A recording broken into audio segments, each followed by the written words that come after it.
안녕하세요. 오늘도 사연 살롱을 찾아주셔서 감사합니다. 결혼 4년차 여성이에요. 저는 현재 남편과 이혼하고 친정엄마와 함께 유치원생 아들을 키우며 살고 있어요.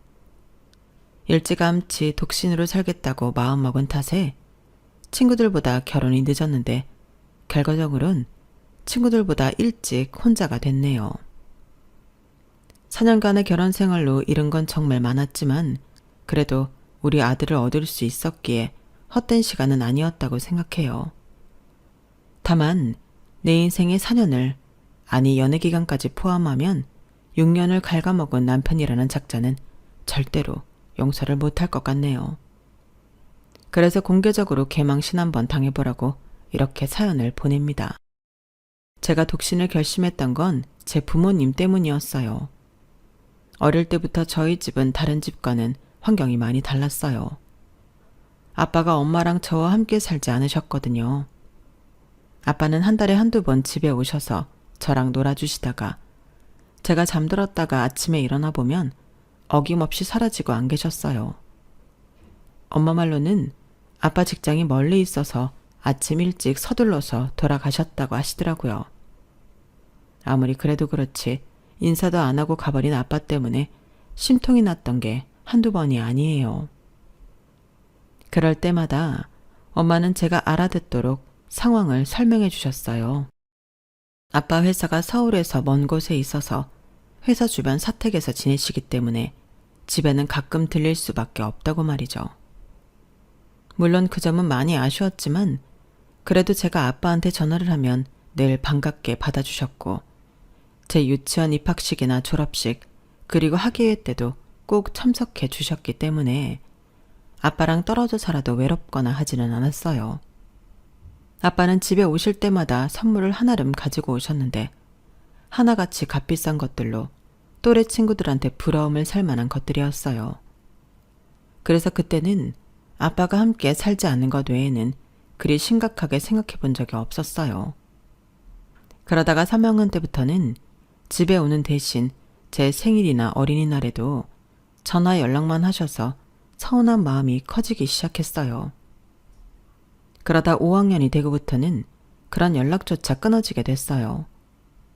그때 저는 우리 부모님이 헤어지셨다는 걸 짐작할 수 있었어요.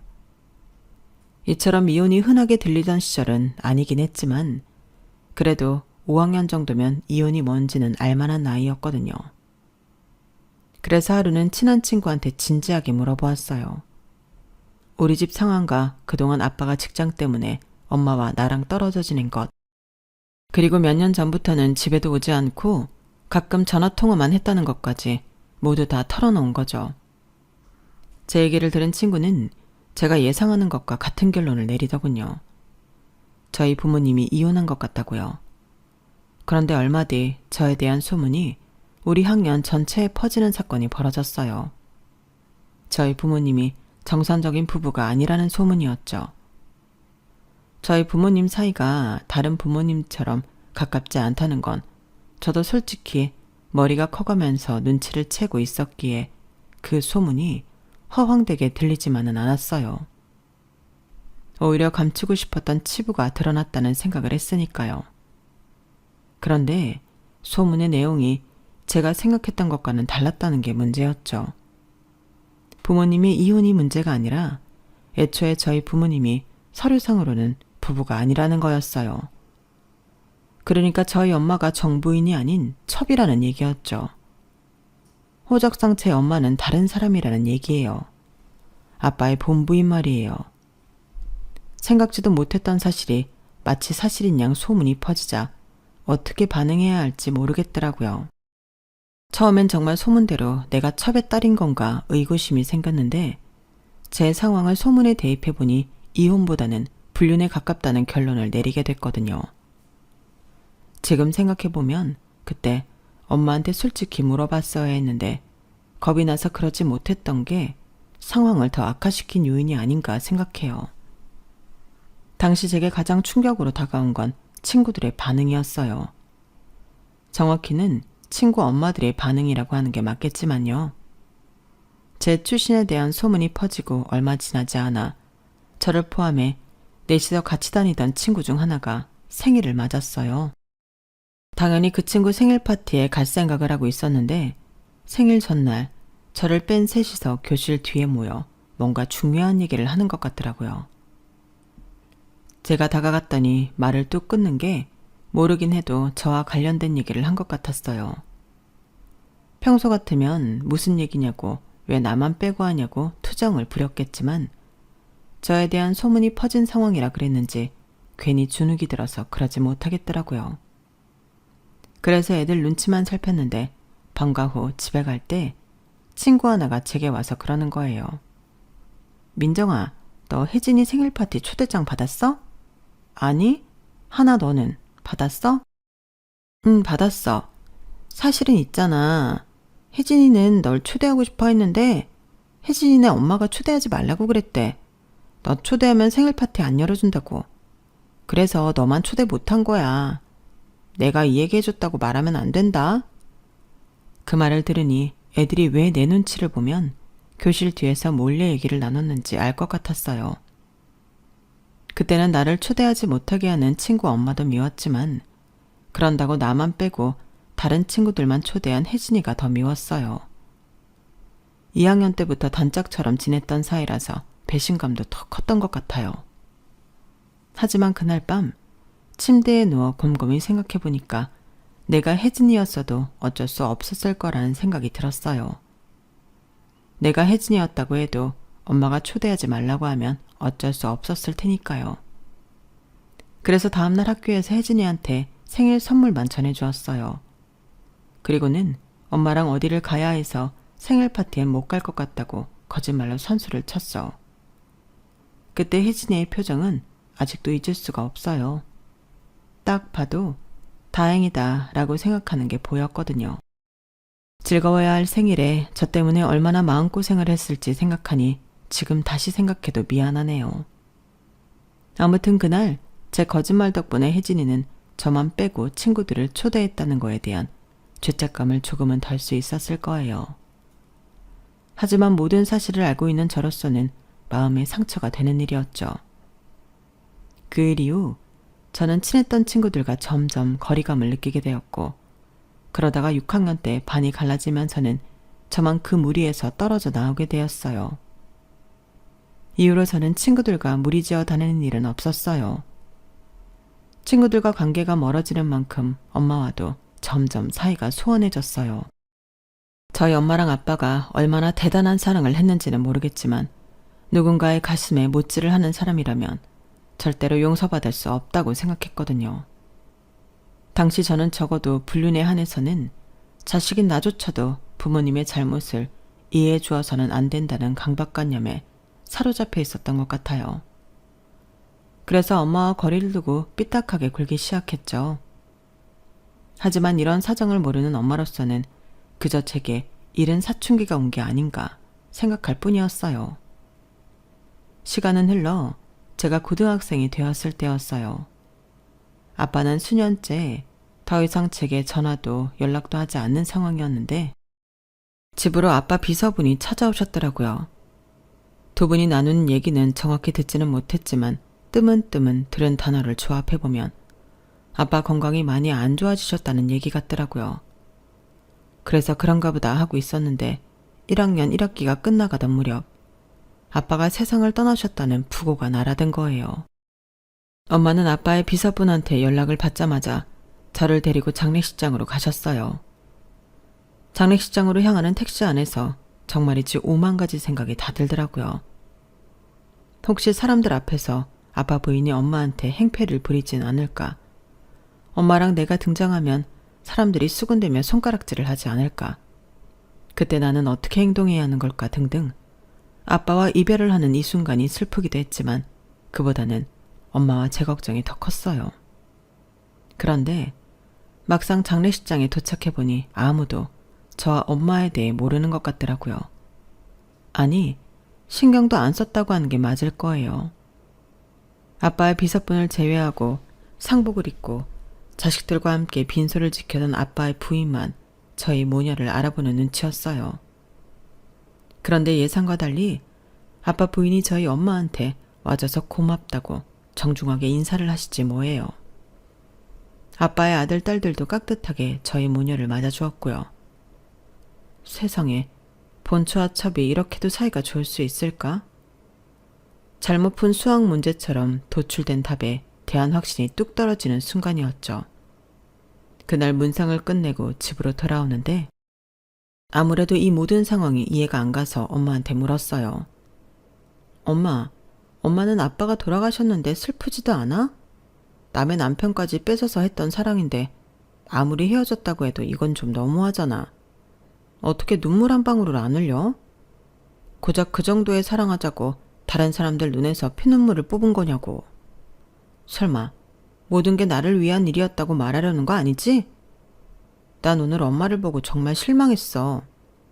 그러자 엄마는 마른 하늘에서 날벼락을 맞은 사람처럼 멍한 표정으로 저를 바라보았어요. 그리고는 뭔가 떠오른 듯 제게 묻더군요. 민정아, 너 혹시 윤 회장님을 네 아빠라고 생각하는 거야? 엄마가 윤 회장님이랑 불륜이라도 저질러서 널 낳았다고 생각하는 거냐고. 아니 세상에 어떻게 그런 생각을. 한숨을 푹푹 쉬던 엄마는 그제서야 제 출생의 비밀을 털어놓으셨어요. 제 아빠는 윤 회장님이 아니라 윤 회장님을 모시던 기사였다는 걸요. 윤 회장님과 나이 차이도 얼마 안 나고 워낙 오래 회장님을 모셔왔기 때문에 두 분은 사석에서 형동생으로 지냈다고 하더군요. 엄마는 아빠 직업이 운전기사라는 게 마음에 들지는 않았지만 워낙 성실하고 바른 사람이라서 결혼을 결심했다고 했어요. 그런데 막상 결혼을 하고 보니 요즘 말로 표현하자면 워커홀릭도 이런 워커홀릭이 없었던 거죠. 아빠 머릿속에는 오직 회장님 수행밖에는 없는 사람 같았대요. 당시엔 회장님이 선대 회장님한테 회사를 물려받기 전이라서 사장 직함을 달고 있었는데 회장직을 물려받으려고 다른 형제들과 경쟁을 하던 시기라 사장 기사인 아빠도 무척 바쁘게 뛰어다녔던 모양이에요. 밤이고 낮이고 연락이 오면 만사 제쳐두고 달려갈 정도로요. 당시 미용실을 하던 엄마가 강도한테 습격을 당해 다쳤는데도 아빠는 나중에서야 병원으로 오셨고 엄마 생일이나 기념일은 당연히 잊고 지내기 일쑤였대요. 심지어 저희 외할아버지께서 세상을 떠나셨을 때는 외동딸인 엄마 대신 상주 노릇을 해야 했는데 사장님 전화 한 통에 그대로 장례식장을 박차고 나가버렸다더군요. 그 일 이후 아빠한테 완전히 마음이 떠난 엄마는 결국 이혼을 요구하셨어요. 고작 몇 년 살고 이혼을 한 엄마는 얼마 뒤 저를 임신한 사실을 알게 된 거예요. 여자 혼자 자식을 낳아 기르는 게 겁이 났던 엄마는 아빠한테 임신 사실을 알렸고 두 분은 다시 재결합을 하게 되었죠. 하지만 다시 혼인신고를 하기도 전에 사고가 난 거예요. 회장님을 모시고 차를 몰고 가던 중 졸면서 역주행을 한 덤프트럭과 정면 충돌을 한 거예요. 그런데 뒷자리에 있던 회장님은 경미한 부상 외엔 멀쩡했는데 저희 아빠는 그 자리에서 즉사한 거예요. 경찰이 사고 상황을 수사하다 보니 아빠가 일부러 핸들을 틀어 회장님을 보호했다는 걸 알게 되었죠. 자신의 목숨을 구하고 세상을 떠난 직원한테 미안하고 고마웠던 회장님은 엄마한테 자신이 가지고 있던 경기도 일대 땅 중 일부를 주셨어요. 그리고는 제가 태어났을 때 병원비도 다 대주시고 가끔씩 저희 엄마 가게에 찾아와 사는 모습을 둘러보고 가시곤 하셨죠. 그러다가 제가 동네 아이들한테 아빠 없는 애라는 소리를 들었다는 걸 알고는 아이들 앞에서 제 아빠인 척 연기를 해주셨던 거예요. 그 일을 시작으로 저를 위한 하얀 거짓말을 해주시러 제 유치원 입학식과 졸업식 때도 와주시고 국민학교 입학식 날에도 오셔서 맛있는 걸 사주고 가셨던 거예요. 저는 그런 회장님을 철석같이 아빠로 믿고 따랐고 자신을 구하려 목숨을 바친 직원을 생각해 어린 저를 위한 거짓말을 이어가셨던 거예요. 엄마는 제가 저러다 머리가 크면 알겠거니 했던 건데 제가 더 이상 회장님을 찾지 않자 진실을 얘기해줄 타이밍을 놓치고 만 거였죠. 엄마는 제가 진실을 알고 있다고 지레짐작했고 저는 제가 말하면 엄마가 가슴 아플 것 같아 입을 다물었던 거예요. 우리 모녀의 서로에 대한 배려가 이렇게 엄청난 상황을 만들었던 거고요. 17살이 되고서야 내 출생의 비밀을 온전히 알게 된 저는 그동안 오해로 인해 내가 받았던 말도 안 되는 차별에 화가 났어요. 진작 알았다면 그런 말도 안 되는 소문을 퍼뜨린 친구 엄마를 찾아가 한바탕 난리를 치는 건데 하고 말이죠. 하지만 이미 지나간 일, 이제 와서 제가 당한 일들을 되돌릴 수는 없는 거잖아요. 그래서 억울한 과거는 잊고 앞만 보고 살자 생각했어요. 다시 친구도 사귀고 또래들과 어울리려고 노력한 거죠. 그렇게 수년 만에 다시 원래의 내 모습을 되찾은 저는 대학에 진학하고 졸업 후 회사에 취직한 이후에도 주변에 사람이 끊이지 않았어요. 그런데 이상하게 결혼에 대한 생각은 안 바뀌더라고요. 엄마가 불륜으로 나를 낳았다고 착각을 했던 때 가졌던 독신의 꿈이 진실을 알고 난 후에도 바뀌지 않는 거예요. 굳이 결혼을 해야 하나? 엄마랑 둘이 살면서 하고 싶은 거 하고 엄마랑 여행 다닐 거 다니고 맛있는 거 먹으러 다니면 그게 최고의 인생이 아닐까 하고 말이에요. 그러다 보니 30이 넘도록 싱글로 지내게 되었죠. 그렇다고 연애를 안 했던 건 아니에요. 대학 시절부터 많지는 않아도 몇 번 연애를 경험했으니까요. 하지만 헤어질 때마다 결혼까지 안 하길 잘했다는 생각에 안도했던 것 같아요. 그런데 사람 인생 모르는 거라고 이런 제가 결혼을 꿈꾸게 되는 상대를 만나게 됐지 뭐예요. 그 사람이 바로 지금의 제 남편이었어요. 남편을 만난 건 제가 7년 다닌 직장을 그만두고 제 회사를 차린 지 반년이 막 지난 시점이었어요. 그동안 회사에 소속돼 직장인으로 살면서 회사가 내 등에 빨대를 꽂고 노동력 착취를 한다고 생각했어요. 그래서 회사를 박차고 나와 내 회사를 차린 거였죠. 그런데 막상 회사를 나와서 현실을 맞닥뜨리고 나니 내가 뭔가 대단한 착각을 해왔다는 걸 깨달을 수 있었어요. 제가 느낀 가장 큰 변화는 거래처 사람들의 대접이었어요. 어떻게 보면 그건 당연한 거였는지도 몰라요. 제가 대기업에 다닐 땐 회사를 등에 업고 갑의 위치에서 그들을 만났다면 퇴사 후에는 철저히 을의 위치가 되어 그들과 일적으로 만나게 된 거니까요. 지금까지 저는 제 능력으로 이들한테 그만한 대접을 받았다고 착각해왔던 거예요. 호가 호의가 따로 없었는데 말이죠. 그 간극을 실전에서 터져가며 명확히 알게 된 저는 마음의 상처도 많이 받고 자신감도 현저히 떨어진 상태였어요. 회사를 차릴 땐 반년 정도 버티면 어느 정도 자리를 잡지 않을까 생각했었는데 자리를 잡기는커녕 매달 돌아오는 직원들 월급날이 겁이 날 정도였어요. 그러던 차에 이전 회사에 다닐 때 한번 함께 협력을 했던 회사에서 연락이 온 거예요. 죽으란 법은 없다고 그 협업 덕분에 한동안 직원들 월급 걱정은 안 해도 되게 되었죠. 그때 상대 회사 측 책임자가 제 남편이었어요. 남편과는 초면이었는데 이전에 함께 일했던 직원 말에 따르면 성격도 좋고 일도 무척 잘한다고 하더라고요. 아니나 다를까 일처리가 확실히 빠르고 확실하더라고요. 중간에 양사 간의 이견 때문에 난간에 봉착했었는데 그때 저희 쪽 상황을 많이 이해해주고 편의를 봐준 것도 남편이었고 덕분에 큰 문제 없이 일을 마칠 수 있었어요. 그 일 이후 남편과는 종종 메신저로 연락도 하고 우리 회사 연말 회식 때도 초대해서 함께 크리스마스도 보냈어요. 그러다 사적인 얘기도 나누는 사이가 됐고 남편의 불우했던 과거사도 알게 되었어요. 남편은 어릴 때 사고로 부모님을 잃은 이후 큰아버지 집에서 살았다고 해요. 남들은 큰아버지 부부가 나를 데려다 키운 걸로 아는데 사실은 그 반대였어. 우리 부모님이 남긴 집에 큰아버지 가족이 들어와 살았으니까 우리 아버지 차도 가져가고 엄마 옷장에 걸려있던 모피코트며 명품 백들도 다 가져갔어. 내 방은 고등학생인 사촌형 쓰게 한다고 나는 사촌 누나랑 같이 방을 쓰라는 거야. 부모님이 돌아가신 뒤로 나는 모든 걸 다 큰아버지 가족한테 뺏겼어. 그 정도 뺏어갔으면 적어도 나를 대학은 보내줘야 하잖아. 근데 오히려 나보고 키워준 값을 내놓으라고 그러더라고. 주객이 전도됐다는 말을 그때 처절하게 실감했지. 그럼 법적으로 해결하지 그랬어.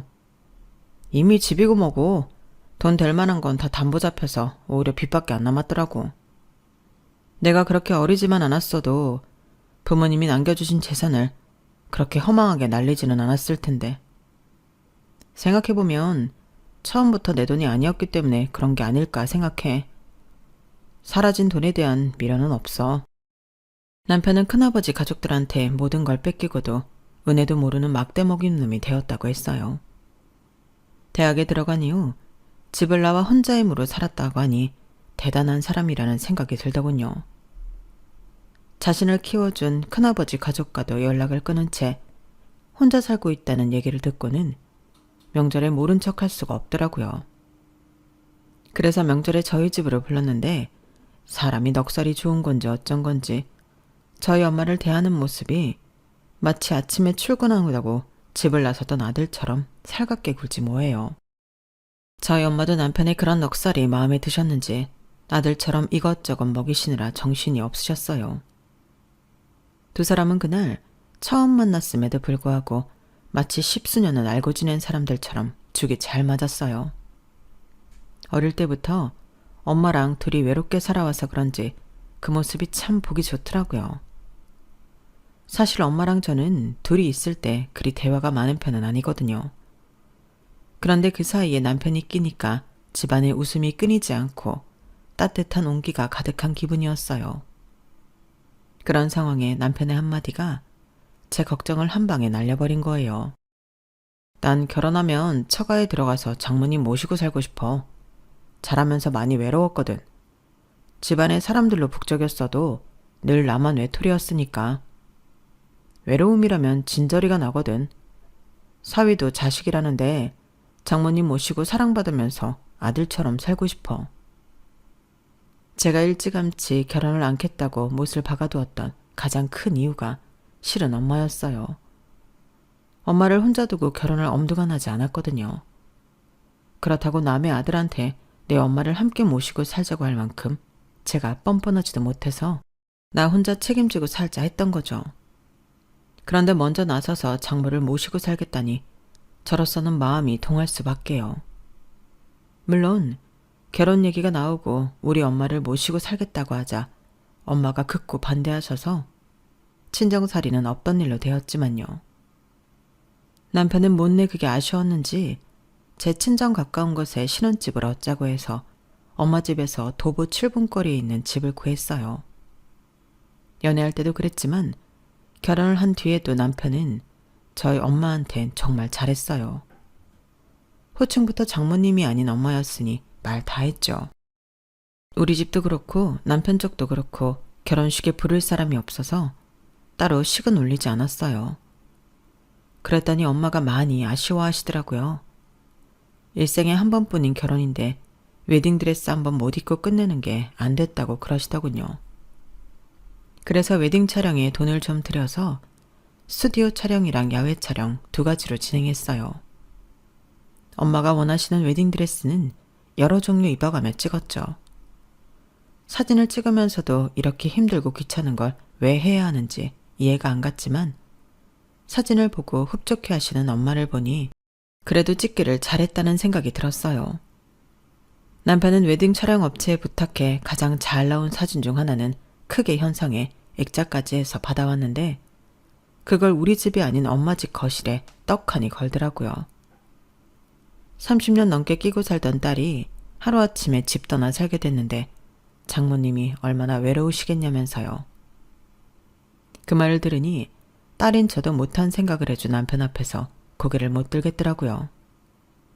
직접 낳은 딸보다도 장모한테 잘하는 사위다 보니 엄마의 사위 사랑은 엄청났어요.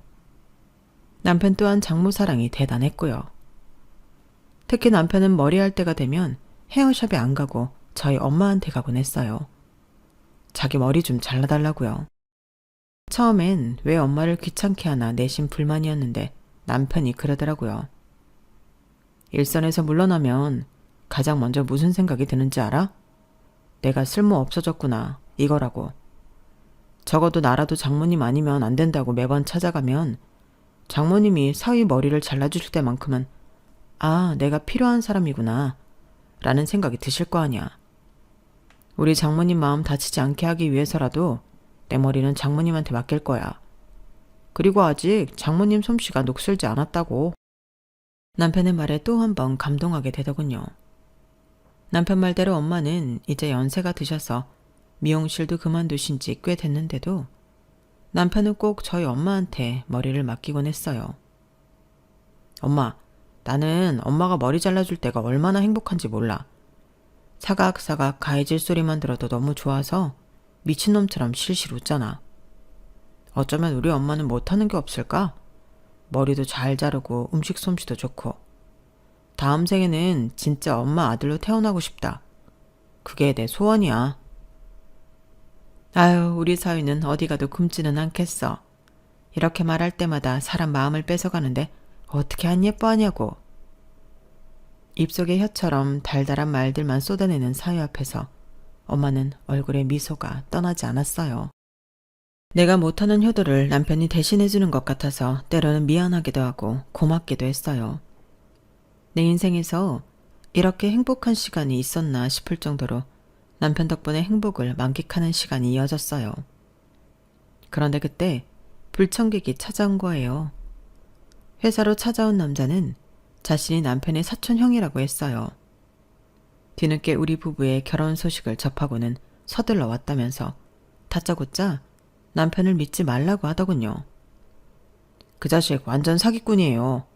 오죽하면 친척이 내가 이런 소리를 하겠어요. 집도 절도 없는 고아놈을 데려다 키워준 내 부모님을 다 늙어서 길바닥에 나앉게 한 배은망덕한 놈이라고요. 우리 가족뿐만이 아니에요. 친척들 중에 그 자식 때문에 돈 안 뜯긴 사람이 없을 정도라고요. 그러니 그쪽도 더 늦기 전에 그 자식한테서 떨어지세요. 영문도 모른 채 남편이 사기꾼이라는 소리를 들은 자는 증거를 보여달라고 했어요. 그러자 남자는 되려 화를 내며 그러더군요. 그런 게 있으면 내가 먼저 그 자식을 교도소에 쳐넣지 당신을 찾아왔겠어요? 순간 그 말에 내가 뭐하러 이런 사람을 상대하고 있는 건가 싶더라고요. 결혼 전에 남편한테 들었던 말에 따르면 엄연히 내 남편이 피해자인데 말이죠. 그래서 뒤도 안 돌아보고 사무실로 돌아왔어요. 몇 번 같은 번호로 제게 전화가 오긴 했지만 제가 받지 않자 어느 순간부터 연락이 없더라고요. 남편한테 이 얘기를 할까도 생각했지만 그때는 이런 일마저 남편한테 상처가 될 거라는 생각이 들어서 말하지 않는 게 낫겠다 싶었어요. 그리고 무엇보다도 지금 우리 가정의 행복을 깨고 싶지 않은 마음이 가장 컸고요. 결혼하고 이듬해 제가 출산을 하자 엄마는 제가 일을 하는 동안 우리 아들을 봐주셨어요. 연세도 있으셔서 도우미를 쓰겠다고 했지만 엄마가 굳이 봐주시겠다고 하셨거든요. 그래서 도우미 비용을 차라리 엄마한테 드리고 우리 아들을 맡기게 되었어요. 그렇게 시작한 엄마의 손자 육아는 지금까지도 이어지고 있어요. 저희 아들이 어린이집에 들어가고부터는 그래도 엄마가 개인 시간을 가질 틈이 생겼지만 그 전에는 정말 많이 힘드셨을 거예요. 그런 수고로움을 잘 알기에 남편도 저도 평소에 엄마한테 금융치료를 해드리려고 노력했어요. 그런데 얼마 전에 남편이 뜬금없이 그러더라고요. 교수도 안식년이 있는데 직장인도 15년 근속했으면 1년 정도는 쉬어도 되는 거 아니냐고요.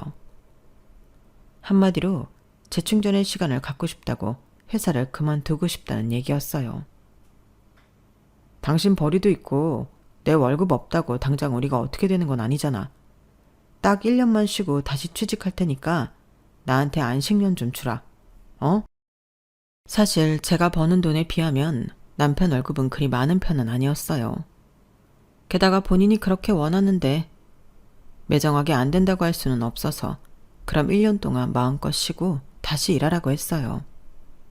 그때까지만 해도 남편이 일을 그만두면 집에서 늦잠 자고 빈둥거리기만 할 줄 알았거든요.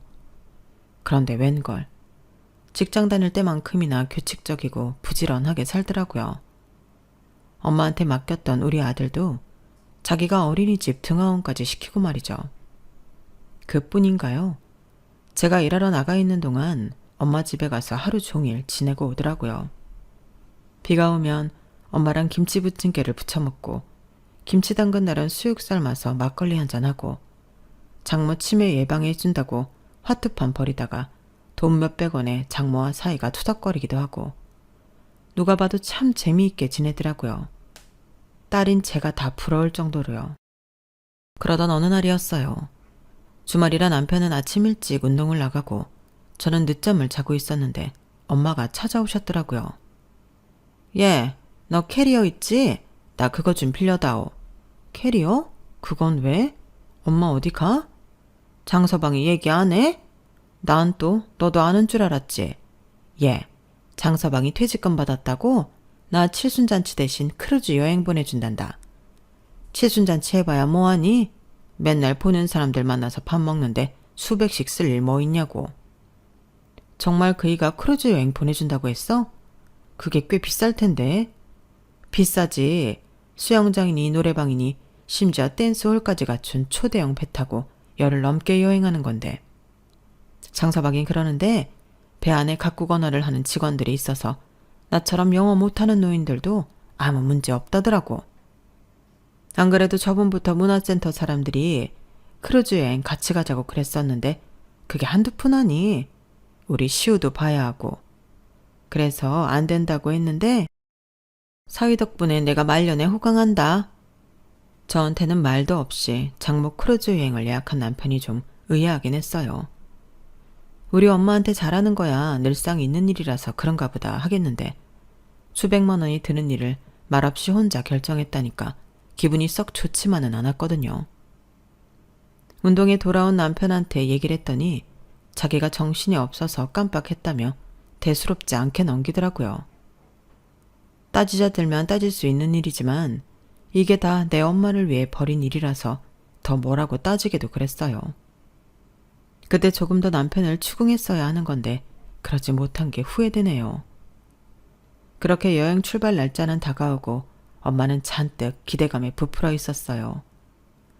그런데 뒤늦게 엄마가 가게 된 크루즈 여행 상품을 확인해 보니 한국에서 출발하는 게 아니라 외국에서 출발하는 상품이더라고요. 그곳까지 항공기를 타고 가야 하는데 어이없게도 인솔자가 따로 없는 상품이었어요. 놀라서 여행사에 문의를 했더니 엄마와 함께 여행을 떠나는 일행분들은 인솔자 포함 패키지를 예약하셨고 저희 엄만 크루즈 여행 단독 상품이 예약돼 있다고 하더라고요. 남편한테 이게 어떻게 된 거냐고 물었더니 그분들은 몇 달 전에 미리 예약한 분들이라 패키지로 예약이 가능했는데 장모님은 이미 시간이 촉박해서 패키지 상품은 끝나고 단독 상품밖에 안 남았더라고. 그래서 그냥 해외 크루즈 선착장까지는 내가 모시고 가려고 그랬지. 뭐가 문제야? 내가 발품 좀 팔면 되는 건데 당신도 알다시피 나야 남는 게 시간인 사람 아니야. 이참에 나도 바람 좀 쐬고 좋지 뭐. 자기는 회사 때문에 시간 내기 그렇지? 그나저나 시우는 어떻게 해야 하나? 내가 애까지 데리고 가서 어르신들 인솔하긴 벅찬데. 여보, 시우는 당신이 맡아줄 수 있지? 상황이 상황인지라 인솔 문제로 수백만 원의 여행 비용을 날릴 수 없어서 아이는 제가 보겠다고 말했어요. 여행 당일이 되어 엄마와 일행들은 인천공항에서 만나기로 했고 드디어 출발하는 날이 되었어요. 남편과 엄마는 아침 일찍 공항으로 향했어요. 저는 아이 유치원 등원 시간이 겹쳐서 집에서 인사를 하게 되었죠. 그렇게 엄마랑 남편이 공항으로 출발하고 몇십 분 뒤 낯선 번호로 전화가 온 거예요. 혹시 업무에 관계된 번호인지 몰라서 받았더니 신혼 때 회사까지 저를 찾아왔던 남편의 사촌 형이더라고요. 이 인간이 왜 또 전화를 했나 싶어 대충 얼버무리고 끊으려는데 혹시 양평에 땅 있어요? 본인 명이 아니더라도 부모님 명이라도요. 내가 업체 알아봤더니 그 자식이 땅 매매하려고 몇 달 전부터 양평 일대 부동산 들락거렸다고 하던데 혹시 집히는 거 없어요?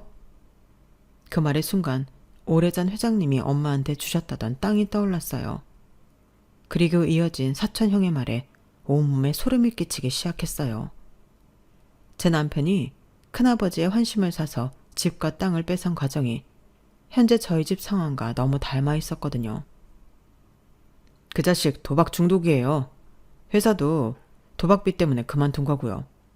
모르긴 해도 그쪽이 아니라면 그쪽 부모님한테라도 그동안 꽤 많은 돈을 뜯어냈을걸요. 그러지 않고서야 수년 동안 당신 옆에 있을 리가 없죠. 그놈은 돈 다 뜯어먹고 더 뺏을 게 없으면 가차없이 버리는 놈이니까. 이번에도 내 말을 못 믿겠다면 당신 남편 회사에 물어보세요. 어떻게 퇴사하게 됐는지. 전화를 끊고 심장이 벌렁거려서 뭘 어떻게 해야 할지 모르겠더라고요. 하지만 한 가지는 명확했어요. 엄마, 내 엄마를 지켜야겠다는 거였죠. 그래서 바로 엄마한테 전화를 했어요. 다행히 엄마는 이제 막 공항에 도착해 해단항공 카운터로 가는 중이더라고요. 엄마, 내 말 잘 들어? 지금 화장실 간다고 말하고 근처 여자 화장실로 들어가. 그 이한테는 배탈이 난 것 같다고 말해. 내가 시켰다고 말하지 말고. 나도 지금 그리로 갈 테니까 경찰이 갈 때까지 절대 거기서 나오지 마. 알았지? 밖에서 그이가 뭐라고 하든 절대 따라가면 안 돼. 엄마한테 신신당부를 하고 바로 경찰에 신고했어요. 그리고는 아이를 맡기고 바로 공항으로 달려갔죠. 공항에 도착해보니 먼저 도착한 경찰이 남편으로부터 엄마의 신변을 보호하고 있더라고요. 영문을 모른 채 이게 무슨 일이냐고 묻는 엄마를 보니 눈물이 왈칵 쏟아졌어요. 엄마의 이런 반응과 달리 남편은 이미 어떻게 된 상황인지 아는 눈치더라고요.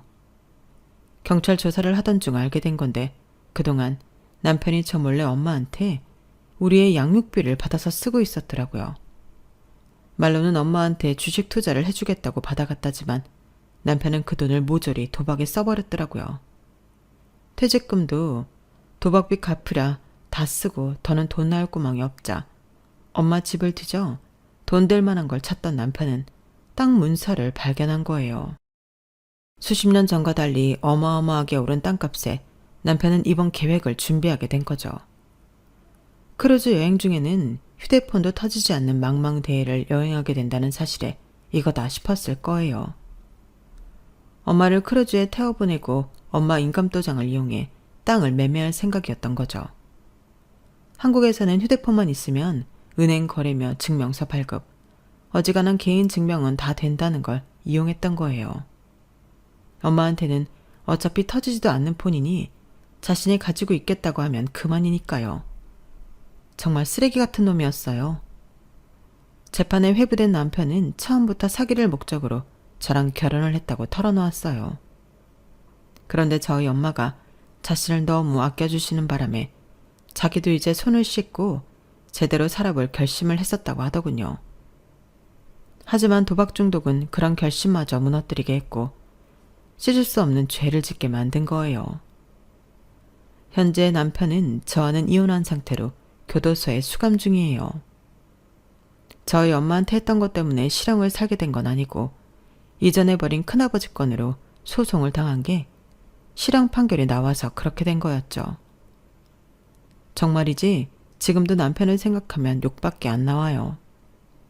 그런데 함께 살았던 지난 4년의 시간을 떠올려 보면 어이없게도 행복했다는 생각이 들기도 하네요. 무엇보다 저희 엄마가 많이 웃고 지낸 시기였거든요.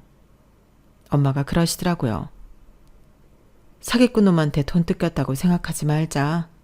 그래봤자 마음만 다치니까. 우린 그냥 지난 4년 그 돈 주고 행복을 샀다고 생각하자. 따지고 보면 그리 미치는 것도 아니잖니. 엄마 말대로 우리 모녀는 지난 4년간 돈으로 행복을 샀던 건지도 모르겠네요. 하지만 이건 어디까지나 저희 모녀의 정신승리인 거고 죄를 지은 놈은 죗값을 톡톡히 받아야 한다고 생각합니다. 그래야 다시는 저희 모녀 같은 피해자가 생기지 않을 테니까요. 지금까지 제 사연을 들어주셔서 감사합니다. 주변의 좋은 분들과 항상 건강하시고 행복하시길 바랍니다. 안녕히 계세요. 여러분, 사연 댓글에 응원과 현명한 조언 부탁드려요. 좋아요와 구독은 저에게 큰 힘이 됩니다. 오늘도 좋은 일 가득하세요.